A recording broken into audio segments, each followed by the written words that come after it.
Assalamualaikum warahmatullahi wabarakatuh. Apa kabar sahabat Cerdas Mulia semuanya?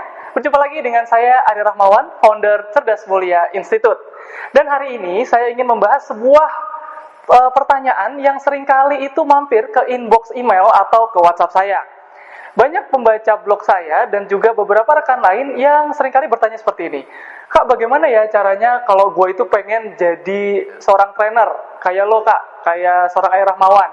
Gimana sih caranya agar saya itu bisa dipercaya? Bagaimana sih caranya saya itu bisa mendapatkan banyak kesempatan untuk bisa tampil di depan umum menjadi trainer? Karena ternyata banyak banget anak-anak muda sekarang itu yang dia pengen dan punya passion untuk sharing ilmunya, untuk sharing apa yang dia bisa dan menginspirasi banyak orang. Dan banyak juga yang kemudian bertanya, apakah mungkin kalau kita itu ingin menjadi trainer itu kita nggak bisa memulainya di usia muda? Mungkin nggak sih kalau misalkan kita itu masih SMA, kalau misalkan kita itu masih kuliah, apakah kita bisa menjadi seorang trainer? Tentu saja saya menjawab sangat-sangat bisa. Karena saya sendiri waktu memulai menjadi seorang trainer, hingga saat ini saya memulainya itu sejak usia saya 18 tahun. Which is pada waktu itu saya masih menjadi seorang pelajar, masih SMA bahkan.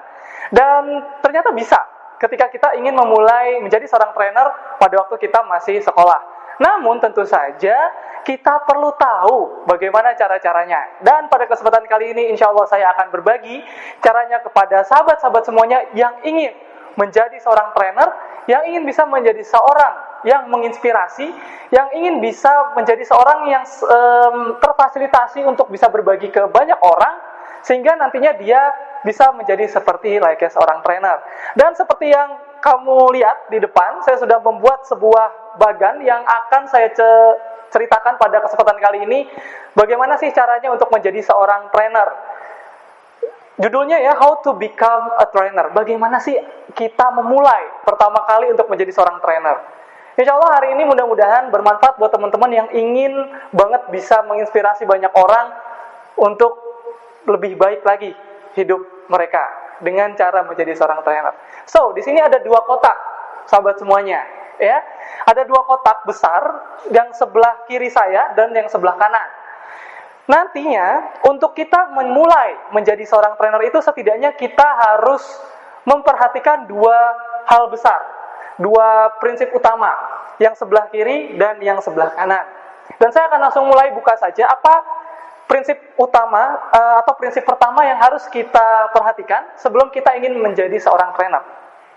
Yang pertama, yang ingin saya share kepada teman-teman semuanya adalah ketika kita ingin menjadi seorang trainer, maka hal yang pertama kali harus kita bangun adalah kita membangun kepercayaan atau trust.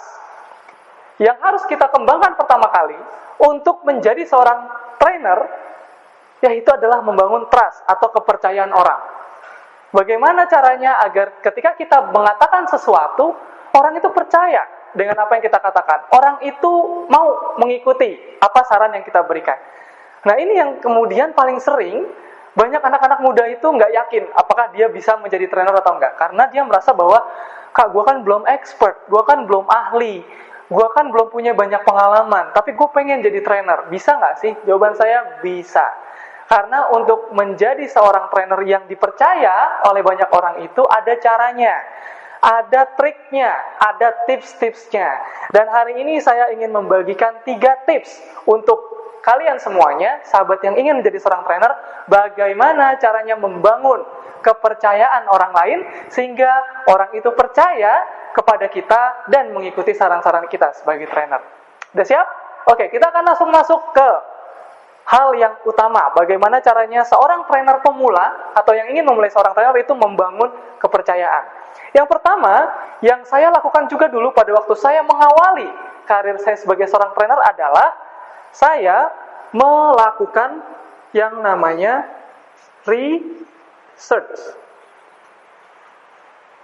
atau riset atau penelitian.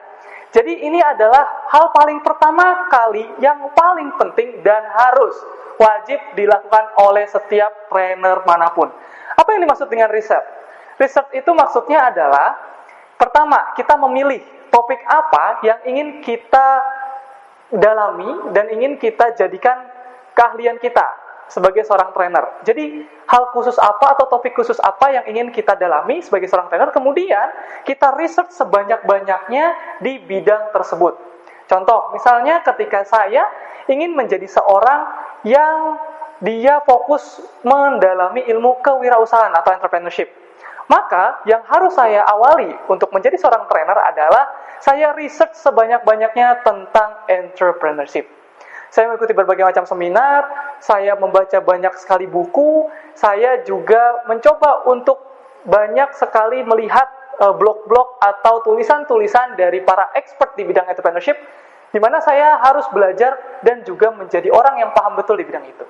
So, buat teman-teman semua yang pengen banget jadi trainer, saran saya adalah hal yang pertama yang harus kamu lakukan adalah menentukan topik apa yang ingin kamu menjadi expert di dalamnya, kemudian researchlah sebanyak-banyaknya, sepaham-pahamnya. Entah itu ikut sertifikasi, ikut kursus, ikut membaca banyak buku, kemudian berjejaring atau networking dengan orang-orang yang memang dia itu ahli di bidang yang kamu pilih. Jadi kalau misalkan kamu pilihnya tadi ya entrepreneurship atau bidang keuangan atau bidang pengembangan diri, pastikan kamu udah research dan benar-benar paham tentang topik yang ingin kamu share. Entah itu topik tentang parenting juga bisa, topik tentang hubungan atau relationship, topik tentang bagaimana membangun bisnis dan lain sebagainya. Banyak banget hal yang bisa kamu pilih untuk mengembangkan kehidupan orang lain. Dan pastikan bahwa kamu sudah sangat-sangat paham karena kamu memiliki research yang sangat mendalam di bidang tersebut. Dan yang kedua, setelah kamu research, apa yang kemudian harus dilakukan? Sebagai seorang trainer, ketika kita sudah research berbagai macam hal, setelah kita mengetahui banyak banget tentang keilmuan kita, sudah membaca buku, sudah ikut seminar, ikut training, ikut workshop, dan lain sebagainya, maka yang perlu kita lakukan selanjutnya untuk memperoleh trust adalah kita menciptakan formula yang dia menghasilkan result atau bukti nyata mengubah orang lain setelah kita membuat formula tersebut. Maksudnya gimana? Jadi gini, sederhananya, ketika kita sudah research nih, ketika kita sudah banyak belajar tentang keilmuan kita, tugas kita selanjutnya itu adalah membuat formula. Formula dari berbagai macam pembelajaran kita yang mudah dipahami oleh audiens kita. Dan kemudian ketika kita menyampaikan formula itu, maka formula tersebut menghasilkan result atau hasil nyata. Misalnya sebagai contoh, saya Ari Rahmawan ingin menjadi seorang trainer di bidang belajar efektif. Tentu saja kalau belajar efektif, tugas saya adalah membantu pelajar dan mahasiswa yang tadinya nilainya buruk atau rata-rata menjadi nilainya excellent. Yang tadinya nilainya 5 menjadi nilainya 8. Nah, setelah saya research tentang belajar efektif, tugas saya adalah membuat sebuah formula, membuat sebuah rumus, membuat sebuah metode yang kemudian ketika metode itu dicoba menghasilkan sebuah result, terbukti secara nyata. Jadi ketika kita sudah riset, kita membuat sebuah formula, kita lakukan training gratis ke berbagai macam orang, dan pastikan ketika kita sudah menyebarkan ilmu tersebut, formula asli dari diri kita, orang-orang yang menjadi peserta pelatihan dan seminar kita itu mendapatkan hasil yang nyata. Ketika orang tersebut mendapatkan result yang nyata, maka dipastikan kamu akan langsung mendapatkan yang namanya trust. Kamu akan langsung mendapatkan yang namanya kepercayaan dari orang lain karena orang tersebut memang terbantu dengan formula yang kamu buat berdasarkan research kamu. Termasuk ketika misalnya kamu ingin menjadi seorang trainer di bidang sales atau penjualan. Ketika misalnya kamu banyak riset tentang ilmu-ilmu penjualan, kemudian kamu membuat sebuah formula tentang bagaimana caranya menjual yang menghasilkan jutaan atau puluhan juta rupiah, kemudian kamu sebarkan ilmu itu ke banyak orang, dan ternyata orang-orang yang mengikuti formula kamu mendapatkan puluhan juta atau peningkatan penjualan. Itu namanya kamu sudah mendapatkan result di situ. Berarti kamu sudah bisa menjadi seorang trainer. Namun ada lagi ternyata yang ketiga, yang harus kamu perhatikan agar kamu bisa menjadi seorang trainer yang bertahan lama. Maksudnya bertahan lama adalah seorang trainer yang dia tidak langsung melejit kemudian hilang gitu ya. Namun ketika dia melejit, dia bisa terus bertahan dan bahkan bertahun-tahun dia terus dinantikan dan dipercaya oleh banyak orang. Gimana caranya? Yang ketiga, bagaimana caranya ketika kita sudah mendapatkan kepercayaan dan mempertahankannya. Jadi yang ketiga ini adalah untuk mempertahankan kepercayaan orang lain terhadap diri kita. Yang ketiga, yaitu pastikan diri kita menjadi role model. Menjadi role model atau menjadi teladan atau menjadi contoh atas apa yang kita katakan atau atas apa yang kita tuliskan atau atas apa yang kita ajarkan kepada banyak orang. Jadi ketika misalkan sebagai seorang trainer kan tentu saja kita seringkali berbicara di depan banyak orang. Tentu saja kita sering sekali memberikan nasihat, memberikan advice, memberikan wejangan-wejangan kepada orang-orang yang memiliki masalah dalam hidup mereka. Pastikan apa yang kita sampaikan sebagai sebuah nasihat itu kita juga lakukan dalam kehidupan kita sehari-hari. Itulah yang dimaksud dengan role model. Role model adalah orang yang konsisten atas apa yang dia katakan dengan apa yang dia lakukan.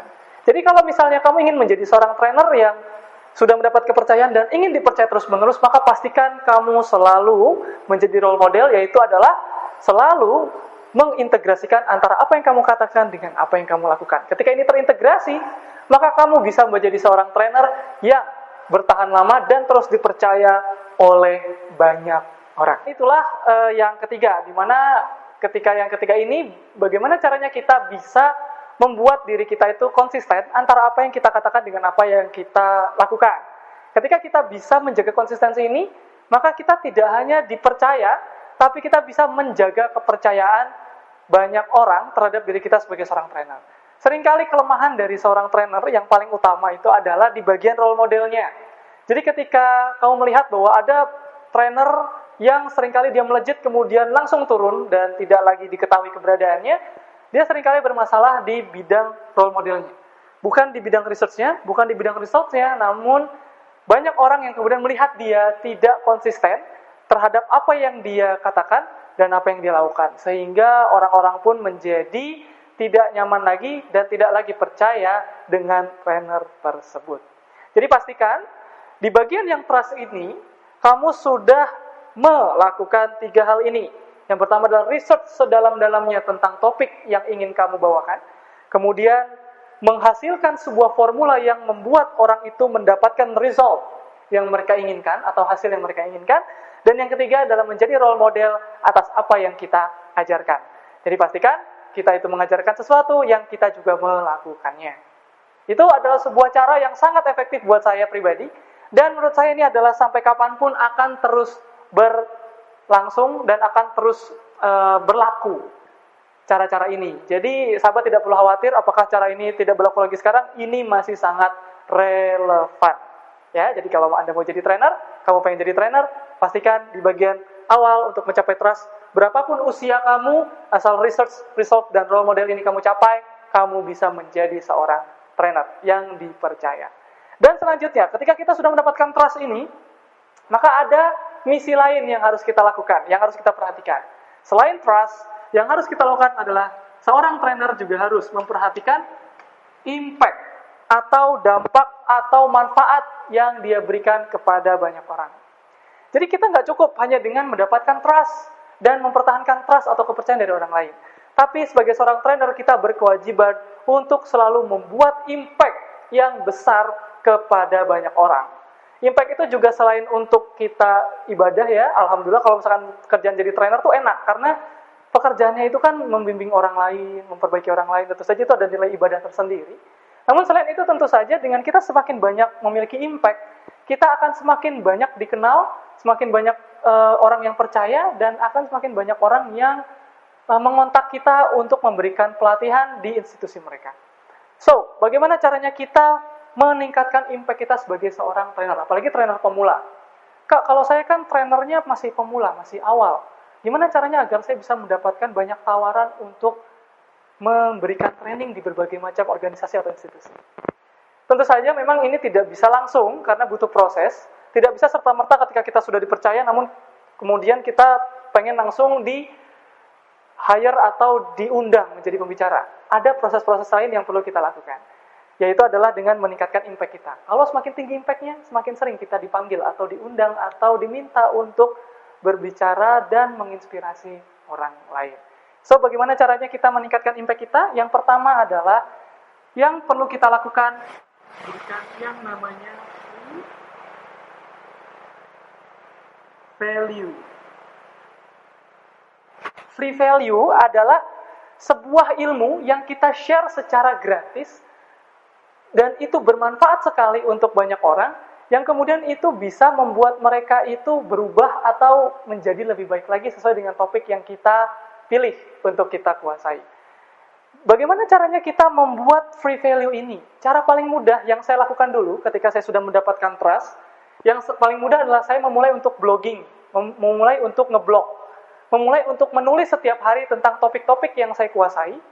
Kemudian saya share ke banyak orang, yang mudah-mudahan itu bisa membantu mereka menjadi lebih baik lagi dari sebelumnya.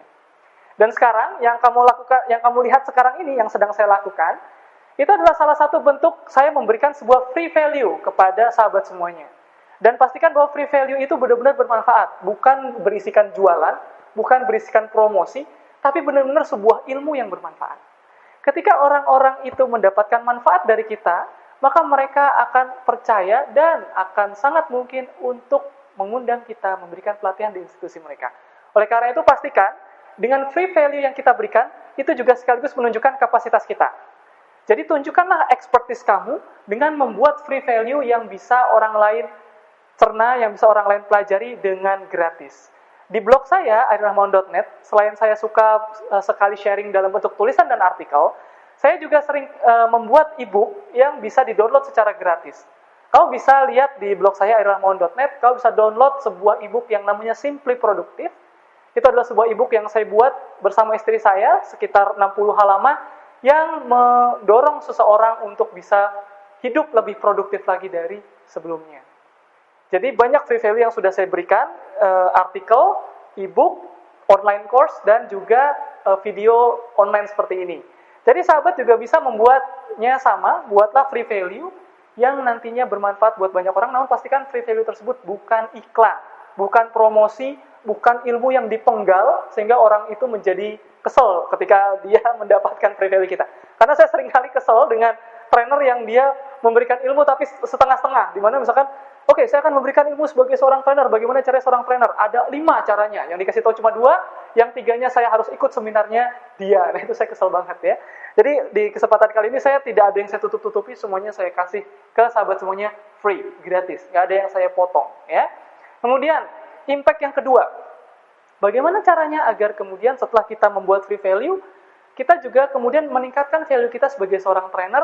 Bahkan ketika kita diundang menjadi seorang trainer, itu bayaran kita atau kompensasi kita menjadi lebih besar. Misalkan dulu ketika saya diundang pertama kali, ketika sudah dapat trust-nya, ketika saya sering memberikan free value, pada saat saya diundang, saya mendapatkan honor itu sekitar 100.000 sampai 500.000 rupiah sekali tampil. Nah, ketika misalkan, bagaimana caranya ketika kita ingin menaikkan value kita ingin menaikkan, saya pengen nanti ketika diundang mendapatkan 1 juta, 2 juta, 5 juta, bahkan sampai belasan juta. Bagaimana caranya? Cara yang bisa kita lakukan adalah setelah kita membuat free value, maka kita membuat sebuah, untuk meningkatkan impact, trainer wajib membuat sebuah buku. Buku ini adalah sebuah, sebuah pengakuan dari banyak orang, salah satu bukti bentuk pengakuan bahwa memang kita expert di bidang tersebut. Saya akan mencontohkan. Pada waktu tahun 2013 lalu, ketika saya ingin meraih trust sebagai seorang trainer entrepreneurship, saya juga menyebarkan free value. Teman-teman bisa melihat free value saya, itu ada sebuah website yang saya buat, namanya portalstudentpreneur.com. Di situ saya sering sharing tentang ilmu-ilmu kewirausahaan secara gratis. Namun untuk meningkatkan value-nya, saya harus menerbitkan sebuah buku. Dan alhamdulillah, di tahun 2013 lalu saya menerbitkan sebuah buku yang judulnya Studentpreneur Guidebook, di mana dengan buku ini diterbitkan oleh Gagas Media, banyak sekali menginspirasi banyak orang, dan terutama mahasiswa yang ingin mulai berwirausaha dan memiliki bisnis sendiri. Ketika misalkan buku ini terbit, maka value kita sebagai seorang trainer, boom, langsung meningkat secara drastis. Jadi pastikan ketika kamu ingin menjadi seorang trainer, setelah kamu membuat free value yang banyak, kamu juga kemudian membuat dan merangkum free value kamu itu menjadi sebuah buku dan diterbitkan secara nasional. Ketika ini terbit, tawaran training meningkat, kemudian banyak sekali proyek-proyek yang berdatangan. Bahkan sampai saat ini saya alhamdulillah masih mendapatkan banyak sekali proyek-proyek atau ajakan untuk mengisi pelatihan karena banyak sekali para peserta pelatihan saya itu sebelumnya mengetahui dan membaca buku saya, Student Planner Guidebook. Itu ya sahabat semuanya. Jadi buku itu amat sangat penting. Dan yang terakhir, setelah itu ketika kita punya free value, kita buku, baru kita masuk ke pembuatan seminar atau training. Setelah kita mempunyai impact yang cukup banyak, setelah ilmu yang kita sampaikan ke orang lain itu berdampak luar biasa, selanjutnya yang kita lakukan adalah kita membuat sebuah program training yang orang lain bisa datang ke pelatihan kita. Saya pernah di tahun 2014 itu membuat sebuah program yang namanya Young Trainer Academy. Young Trainer Academy adalah sebuah program yang diciptakan untuk menghasilkan trainer-trainer muda yang berdampak dan berintegritas, serta berkarakter. Pada waktu itu, setelah saya mendapatkan trust untuk melatih trainer, saya juga seringkali sharing tentang free value, terus kemudian menerbitkan buku. Saya kemudian juga membuat sebuah program namanya Young Trainer Academy. Selain Young Trainer Academy, saya juga seringkali dulu berkolaborasi dengan berbagai macam komunitas untuk membuat seminar-seminar dan training tentang kewirausahaan. Jadi, ketika kita sudah memiliki impact yang cukup besar, maka itu akan sangat berdampak sekali terkait dengan bagaimana nanti kita ke depannya sebagai seorang trainer. So, ketika kamu ingin menjadi seorang trainer, pastikan kamu memperhatikan dua hal ini. Yang pertama adalah trust, yang kedua adalah impact. Untuk membangun trust, kamu butuh research, result, dan role model. Untuk membangun impact, seorang trainer harus wajib memberikan free value kepada audiensnya, harus bisa menuliskan buku dan menerbitkan buku secara nasional, dan yang ketiga, dia harus bisa menciptakan program pembelajaran dan training yang berdampak bagi audiens dan penontonnya. Sekian teman-teman semuanya, sharing dari saya tentang how to be a trainer. Mudah-mudahan bermanfaat buat kalian yang ingin menjadi seorang trainer muda yang berdampak. Mudah-mudahan ini bisa menjadi sebuah cara yang bisa kamu ikuti untuk menjadi seorang trainer. Sekian dari saya, Ayah Rahmawan. Terima kasih. Assalamualaikum warahmatullahi wabarakatuh. Salam cerdas mulia.